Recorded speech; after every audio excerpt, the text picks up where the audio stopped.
Good Gab, sponsored by Skillskin, a nonprofit organization empowering individuals with disabilities through employment.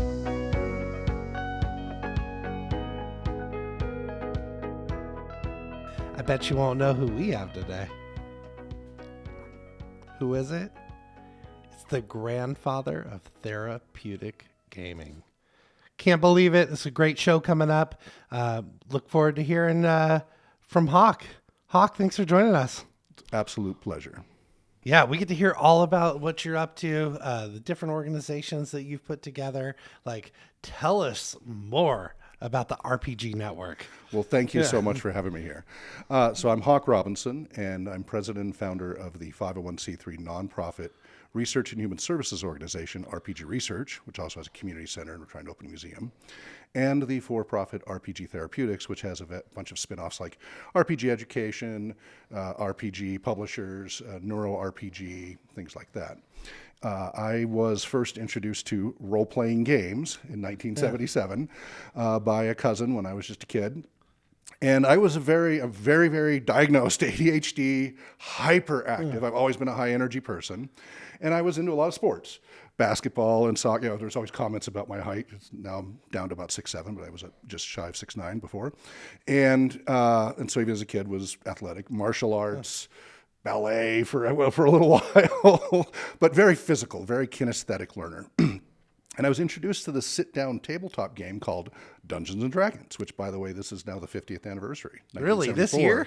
Was when the first role-playing game was published. And it's considered an entirely new recreational activity.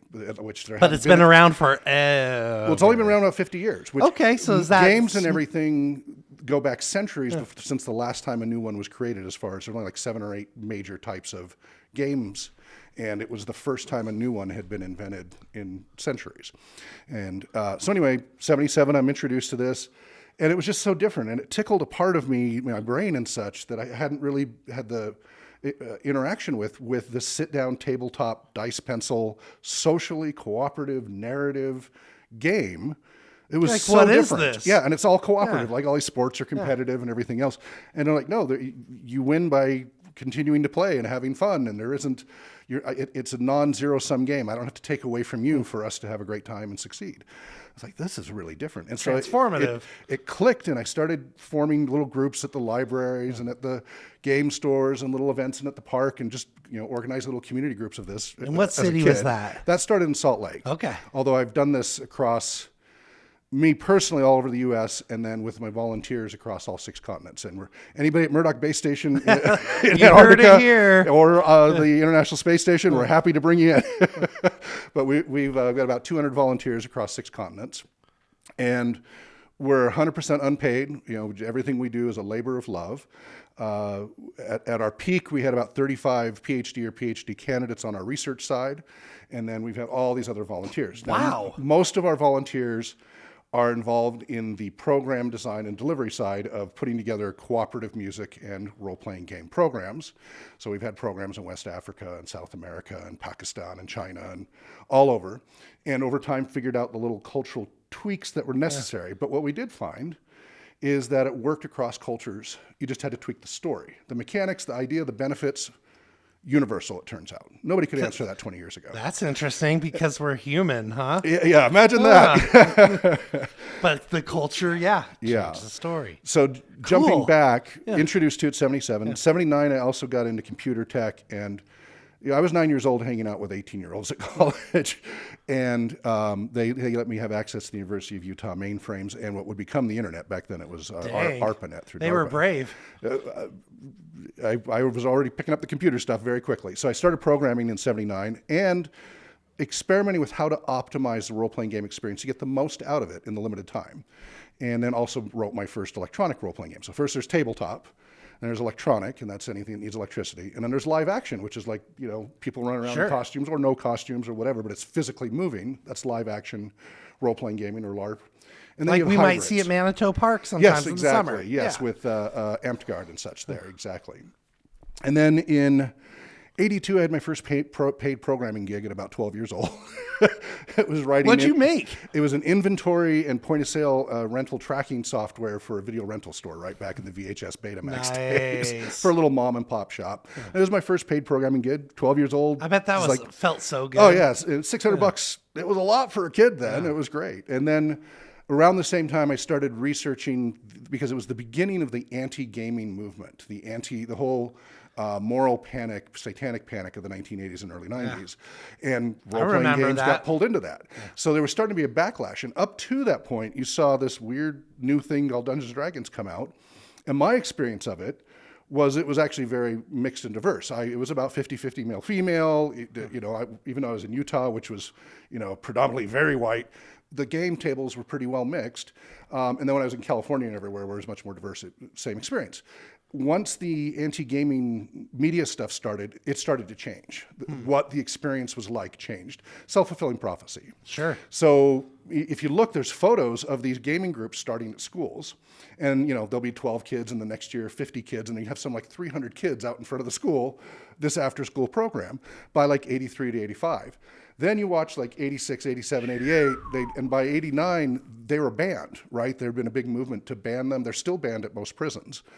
And so 83 is when it seems like it'd be so therapeutic. Well, that's the thing. So back then the claims were, thanks to Patricia Polina, bothered about Dungeons & Dragons, and Dr. Thomas Radecki, who's now in prison from the National Council on Television Violence, they kept claiming role-playing games cause homicide, suicide, antisocial behavior, all these things.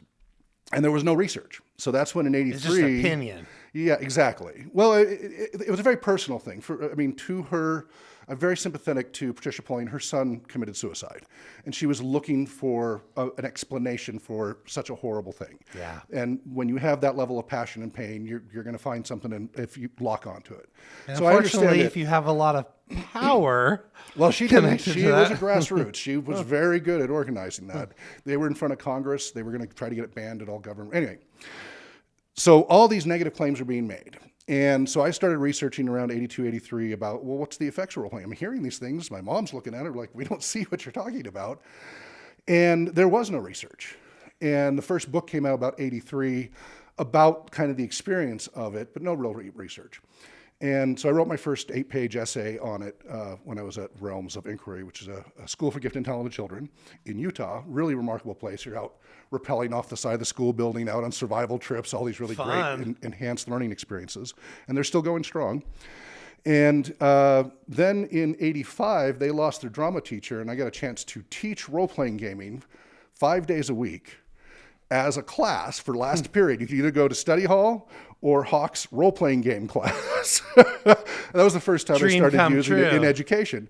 Yeah, and it was remarkable. And did everybody become lifelong gamers? No, but it eliminated all the stigma that had been developing. And that was my first experience of using an educational setting. I had to create a curricula and everything else and have measurable goals, all of that. Yeah. Fast forward to 89, I used it in an incarcerated population setting, working with prisoners who literally are from rival gangs. Like the week before, two groups had been in a fight and the jail was on lockdown. And I had 12 of these people at the table together cooperatively playing, setting aside all their issues. There were 2 white supremacists, there were a couple from the Latino gang, there were a couple from a black gang, there were a couple of Vietnamese, all at the same table together, playing cooperatively without any issues. And that cell, cell was the only one that didn't have problems during their lockdown after the fight, because the whole place was on lockdown after the fight. It was the only cell that didn't have any incidents. Yeah, so like data is starting to accumulate, exactly. So then I got into nursing for a little while, and one of my first patients, and it'll tie in with this, was had complete locked-in state or locked-in syndrome. That means can't interact with the world. They're not brain dead. You can tell from the brain scans they're fully aware, but could not control his eye movement, tongue, couldn't do sit puff controls. He was about my age, 19, 20 years old. He'd had a skiing accident. Somewhere at the sea level, the brain, the stem had snapped and he couldn't interact. So he was on a gelatinous bed. I was a nurse's aide training as an LPN and taking care of it. And I was like, this is hell. Yeah. I wouldn't want this. And there was no way to interact with him. He couldn't do hand squeeze, blink, anything. So what do you put on the TV or the radio? How do you communicate with this person? And it really bothered me. But the technology wasn't there yet to create a way to interact. Fast forward through a lot of things. I was a mechanic and a professional photographer and all these other things. I finally focused fully on tech. You're a curious person, aren't you? Very, absolutely. So I was always doing tech. I was always the techie guy. I taught at the American Automotive Institute, all these other things. But I had my first kid on the way, and I wanted a really good income for my kids. So all right, playtime's over. Let's focus. I really focused on tech. Rapidly worked my way up to becoming chief information officer, chief technology officer of different companies, and providing for my kids. And then did the whole SiliconValley.com thing. I was CTO for a company that got bought out by Barnes & Noble. We did the whole ebook thing back in the early 2000s. And then used that money to spin up just a little. And I didn't get like tons of money, but it was enough to be able to spin up some projects. Did some wireless ISP for rural to bring broadband to places that don't have any broadband. As a rural person, thank you. Yeah, solar and wind powered self-contained towers, right? So they can stand on their own. But I also I opened the computer schools, and I started getting these kids who the parents come to me like, my kid's struggling with computer class or typing class, could you help? And I'm like, well, I'm not a therapist. I'll do what I can. And I used games, like they needed to pass typing class. So that's how I did typing. There were some games. So I took them to a website, they played games.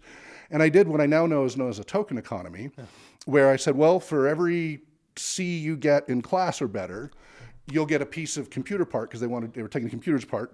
So whatever you could do to reward and reinforce the desired behavior.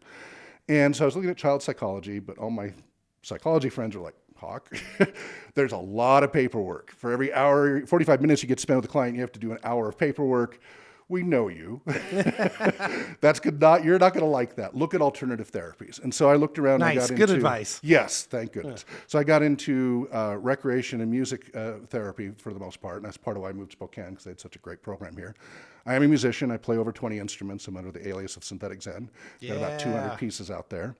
And so I couldn't decide between music therapy and rec therapy. Well, it turns out their modalities are identical, so they work out together. So where's this intersection of 2004. disability then? Well, it started with the nursing. Yeah. With the nursing aid. And, between my ADHD, and I have dysgraphia and dyscalculia and things like that, and I was around a lot of people. My gaming groups had people with disabilities, right? These were activities that people with physical disabilities could do because they were social and they didn't require great physical acumen to participate and have a great time and be social. So it was around me all the time. And so in 2004, all the textbooks in rec therapy said there's a lack of cooperative, intrinsically motivating activities. Everything's competitive or solo. Mm-hmm. How do you keep them engaged if it's not that way, especially in Western culture? I was like, well, role-playing games. And I'm looking through all the literature, nothing. Nobody had done any research. Now, outside of rec therapy, there was a therapist here and a psychiatrist here, and there were about maybe 50 case studies and very minimal studies through all those decades, mostly disproving all the negatives of the 80s. Like, does it commit homicide? Yeah. Research turns out that no, role-playing gamers actually have a lower rate of violence and criminality than the general population. Oh. Does it cause suicide? No, the suicide rate of role-playing gamers is 1/5 to 1/20 that of the normal regular population. Does it cause antisocial behavior and meaninglessness, which was some of the claims? No, it turns out that if you look at college students, which are the most widely studied population, 47% scored high on meaninglessness. The gamers, only 17% scored high on that. What did they attribute all this to? Well, nobody knew. Yeah. And part of it could be self-selection, which I suspect, it's nature-nurture mix. Or community. Well, that's all part of it. You get that community support. So it's a nature-nurture mix, as like so many things. Part of it is people who are adept at communication, social skills, cooperative, narrative, problem solving, all the things that are part of role-playing gaming, would be drawn to the activity once they're exposed to it. And people with those skills, problem solving, community, a network, all of that, those are all the things that help lower those negative aspects of antisocial, suicide, et cetera. If you have a community network and you're a problem solver, you're less likely to commit suicide or it's a happier life. Exactly. So that's part of it, is there's a pre-selection. But it was hurt by all the negative press. People were like, oh, only freaks, geeks, and weirdos do role-playing games. I'm staying away. And I saw it change. And I saw it all over the country. It completely changed, and it became a global phenomenon. So there was resistance, but there were people who selected. And then you did get people who who identified as a freak, geek, loser, et cetera, who went, oh, really? There's something where I can belong? And they were attracted to that. So you did end up with this sudden growth in that area. Well, these are people who actually really need help. Sure. And it turns out this can help with. So that all kind of happened there. But then it turns out that it isn't all just self-selection, right? because that's the danger of correlation versus causality. But there wasn't good causal data. There were a couple of case studies of like somebody who was suicidal, the therapist used it and went, wow, it turned it around. But no good studies. So my goal starting in 2004 and forming rpgresearch.com, the website, was aggregate all the available research, try to find or if I have to create the better research data and get causal information and share all of it openly. I'm a big open source advocate and want it all out there freely. So that's where 2004 RPG Research launched. And in the process as a recreational therapist, I was, working at summer camps and everything, and we work constantly with people with disabilities. Right. So I've partnerships with Muscular Dystrophy Association, St. Luke's Rehab, and the Brain Injury Department, Spinal Cord Injury Department. These are all places I've worked at and done programs at. And so that rapidly grew, and I was sharing this, and so what happened is, like 2012, other people started to pay attention to this. Up until then, I was out. You're showing it. Like, this helps. It was a whole new industry, right? Yeah. And I was also talking about role-playing game professional services. The publishing industry had been around since '74, but professional services, I'd been a paid professional game master since '83. People paid me to GM them. I was 13 years old. All my students my players were all college level on up. But they paid me to GM. I actually got paid as a professional game master. So there's this whole new concept of role-playing game professional services. Whole new wacky thing. And in 2004 to 2012, I was out standing in a field all my own, as opposed to outstanding in a field all his own, right? But I started speaking at conventions. I got out from behind the curtain, because I always like to be a facilitator behind the scenes rather than out front. But everybody started to go, is this a scam? What is this thing? How could this be going on? And so I had to put myself out there. I have an information security background that is anathema to everything to do with information security. And so I started getting out there speaking, and that got people excited, and they started reading my papers from 2004 and 7 and such, listing the potentials. And people have gone off to go get their PhDs because of this topic. I've got people moving here to become rec therapists from Florida and Massachusetts and California to get into this, because what the data is now showing 20 years later since RPG research is there is a causal effect. Yeah, we can actually measure it. I've created tools and used other assessment tools that can do a baseline. You do the program, and we generally can break them into 90-day segments and then show measurable results. Have you started to work in the area of intellectual disabilities or developmental disabilities? Oh, yeah. What are you finding? So we found that these modalities, and sometimes you need to be adaptive, are highly helpful with a wide range of populations. So we've worked as young as 2.5 years old nonverbal autism spectrum. We've worked with senior adults in cognitive decline due to dementia and age, as old as, I think 86 right now is our oldest participant so far. And we see that you can, if you compare it to the other groups, so we literally had our program and a bunch of other rec therapists. So it wasn't just rec therapy, it was specific to our modality of role-playing games or our cooperative music, drum circles, and open music jams. But we would have these activities that the kids or adults would participate in, and there were other people doing their programs using recreational therapy and other modalities, and ours would get through all the way through the program. So like with autism spectrum, 2.5 to 5-year-old toddlers, it's really hard to keep them engaged if they're not enjoying it. Sure, absolutely. So intrinsic motivation, they got to just love it first. And if they love it, they'll do the hard work, and which gives all kinds of benefits. So ours was the only one with all these other groups, with control groups basically, that they finished the whole 15 to 20 minute, 30 minute, whatever the durations were at different times, and to task. So we only had one who she stopped the second to last step of all the activities. Now that's a win still, getting that far. And cooperative activities for nonverbal autism spectrum. I mean, that's huge. Yeah. We've had as long as 2 years old in our drum circles, Down syndrome, et cetera, participating with everybody else, because all levels can participate in these. So how are people accessing this world here in Spokane? It has been a journey trying to figure out delivery, because the hard part, especially the tabletop version, is it's a bit of a time. It takes time. The sessions, the little kids ones, we can do 20, 40 minutes per session. But the adult versions, teenage on up, we found about 2.5 to 3 hours per session. That's a commitment, right? Nowadays, everybody's boom, boom, boom. It's hard to get a 2 to 3 hour window. So we started just doing community programs at community centers and libraries, just like I've been doing for decades. But I started now really taking data and observational, and we tried specific things. 2010 to 2012, I did a whole bunch of controlled studies on hundreds and hundreds of variables: room temperature, lighting, size of the group, duration, every variable I could think of, trying to figure out the optimal experience, and have shared all that.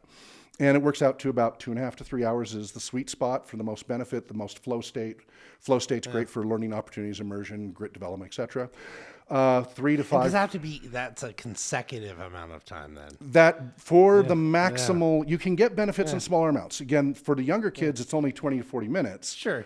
With No Thank attention. You Evil and other games like that, the adventure can be all done in 20, 40 minutes. But with the adaptation we did, because little kids are wiggle bottoms, they're kinesthetic learners. So we've added a little bit of live action to the tabletop experience so they stay engaged and keep the cerebral blood flow going, and it helps them. There's thousands of these little things we've learned over the decades. In 2016 or 18, some people who've been on BBC and elsewhere who learned a lot of this from me and some of their own wonderful ideas, introduced me to some clients that they couldn't handle because they had a very narrow scope and we have broad scope, as the grandfather of therapeutic gaming. That was not my idea. And at the time, my sons were still teenagers. Hello, Hawke. No, the grandfather. Well, I was like, no, I'm not ready to be a grandfather. Could we say the Godfather? Could it be the Godfather of therapeutic gaming? That's like, a pretty good moniker. But no, the grandfather thing stuck. But now I am a grandfather. My middle son, they're all in their 20s now, so now it's okay. You can own it now. Yeah, when they were teenagers, like, no, don't rush it. And, as a single father of 3 boys, my hands were full enough. So that's become the thing now. Now they introduce me about that because apparently, weirdly, I've been studying this longer than anybody else. I've been doing this longer than anybody else as far as we can find. And are schools accessing? Oh yeah, you? now here in Spokane. Yes, we've run programs for Spokane School District. We've run it for Eagle Peak Alternative School. We've run it for Spokane Valley District. They've loved what we've done. Huge results. Teachers would come in and we have to shoo them out because they'd see the kids start doing so much better. And we often get it's like, well, we've tried everything else. We've had people from Mayo Clinic and Johns Hopkins and others as clients. So you're just the shiny person of the day. Yeah, but it's like, no, this is But they can't legit. figure it out. They watch it. They don't understand. Like, I see the behavior change. I see them starting to self-regulate. I see them improving and becoming interested and creative and verbal, and I don't understand it. And the teachers are just trying to watch, and it is an experiential thing. So eventually I, did become a recreational therapist, and I'm a Washington State Department of Health registered recreational therapist with a background in neuroscience, education, research psychology, and of course I have my computer tech background. And I'm a chief technology officer, fractional CTO, and consultant for a lot of different tech companies. That's kind of how I have to pay the bills. The RPG stuff has been sometimes paid. I've made $250 an hour sometimes, but it's still a little bit feast and famine. We'll get these huge projects for 20, 30 grand a month, and then nothing for months. And so we have to really meter it out. So I have the small for-profit RPG Therapeutics that I incorporated in 2014 as my private practice. And then we have the nonprofit RPG Research, which we finally incorporated officially in 2017, even though we were doing it as a nonprofit for decades before. Is that where, the community center that you put together Yes. is housed? So what happened was, when I was at St. Luke's Rehab, we had a lot of trouble getting a space for more than an hour to do the programs with the brain injury and spinal cord injury population. And most were in wheelchairs. I said, couldn't we wheelchair them out to something? And so I need more, if we're doing a drum circle, we can't do it inside because it's noisy. And same with the music circles. And with the gaming, we need more than just an hour, and everything was in 1 hour slots. So they got me going. So I researched, and it took a couple of years. I finally got an RV trailer, a toy hauler. It's normally to transport motorcycles and sports cars, but it has a living room in it and bathroom and a kitchen. And so I got the world's first role-playing game trailer that's wheelchair accessible. I got it with a ramp, and you could wheel people straight in. I can see it right here. So now I have 2 trailers. The first one was vandalized. When we first bought it, they tore all the wiring out of it. So trailers 2 and 3 I still have. You've got pictures on the brochures. You can see them on the website at rpgresearch.com. And also a bus. We got a bus at one point. I won't get another bus. The insurance for a bus is insane. Okay, it costs more than the bus. Yeah. Stick to the trailers. It's way more affordable. Hard lesson, right? But when you're bleeding edge, when nobody else has done it. Yeah, you just got to try things. So by 2016, I was touring the country on the RPG tour, raising awareness about accessibility and gaming. I had artwork all over the bus and trailer, which drew people, sometimes hostile, to have conversations about what the heck is this? Yeah, what are you doing? That was the whole point. Like, bring them in. I'm ready for them. I've had a lot of people 180-degree turnaround, very excited once they get the data. The data shows that cooperative social role-playing games, and the most benefits with tabletop, but you also get some benefits from the live action and some from electronic and the hybrids. And then not to mention the whole brain-computer interface RPG, neuro RPG we've been working on for years, where you can just play the games with your thoughts, so people with extreme disabilities can interact online in a social cooperative experience who can't communicate otherwise. Yeah, bcirpg.com is the open source version, and then I'm trying to spin up neuro RPG as a for-profit to have a more polished, easier to use, and we got this new headset design and everything that's still, like the headsets right now are $30,000 through openbci.com, and they're a nonprofit, right? Open source. We're trying to get ahead of that because they're still big and bulky and we need something more comfortable. It looks more like a baseball cap and sunglasses. But the point is, you'll be able to just play these online games through your thoughts, cooperatively social communicate, and we have working prototypes over the decades that are getting better and better. And then AI and stuff is helping with that. So all these different things. So I've got the mobile facilities. I'm driving around the country. I'm taking programs out to underserved and unserved populations. I'm going out to rural areas that are Jeep trails and a cabin because they can't leave there and nobody will bring them services. And I have four-wheel drive. I'll bring the trailer, wheel them out, and I'll do the programs there.